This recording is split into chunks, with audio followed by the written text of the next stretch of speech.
जय जगन्नाथ सांग मैंने सुजना शाग भजा तो केते प्रकार कर खाई किंतु थोड़े आलू पकई भाजिकी खाआंतु ना देखिए केते टेस्टी लगुच पूरा कंसा जगार दी कंसा पखाल खाइबे गरम गरम शाग भजा सहित आम एथर जा केमी बनइले आसतु देखा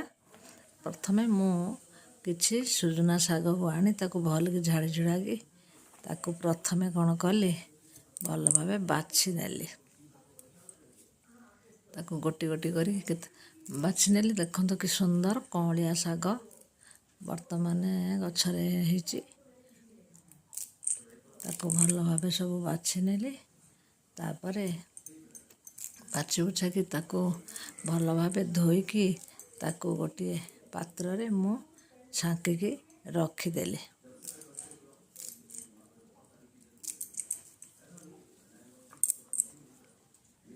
तापर कौन करवा छांकी रखीदेला मुझे गोटे कड़ाई बसई से किसी सोरष तेल पकईली से गोटे दुईटा कंचा लंका दुईटा सुखिला लंका पकईली तापर मु हाफ चामच फुटण देली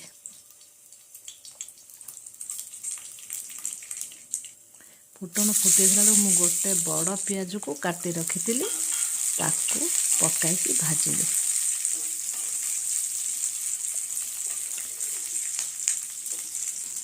देखंतु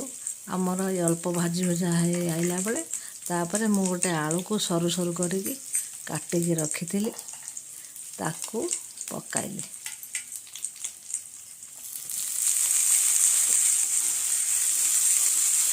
तापर अल्प टिके भाजिली तापर स्वाद अनुसार लुण देली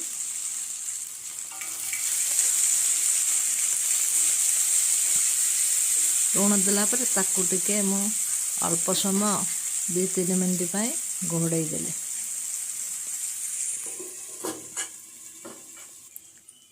तापर 3 मिनट पर खोलिकी मु देखिली जे आलूटी आमर सिझी जाइए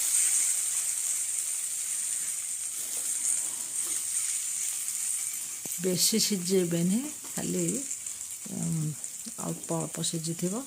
तापर ये देखो मुझे जो शाग को पकईदेली एथर शाग को पकाई भल भाव ताकू टे एपट सेपट कर भाजवा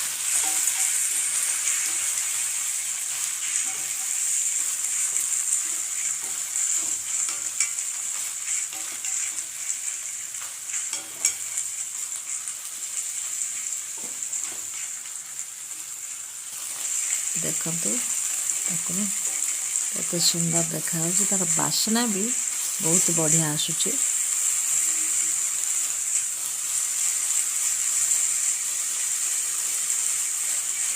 आपण चाहिले पछरे रसुण छेचिकी भी पकाइले सी भी आहरी भल लगे इथर देखो आमर शाग सब हो आसला गला एथर देखो आमर शाग को मु गोटे प्लेट रे बाढ़ुची देखो केते सुंदर देखा आपण माने भी एहीपरी करी खातु आउ मो चैनल को निश्चिंत लाइक करंतु।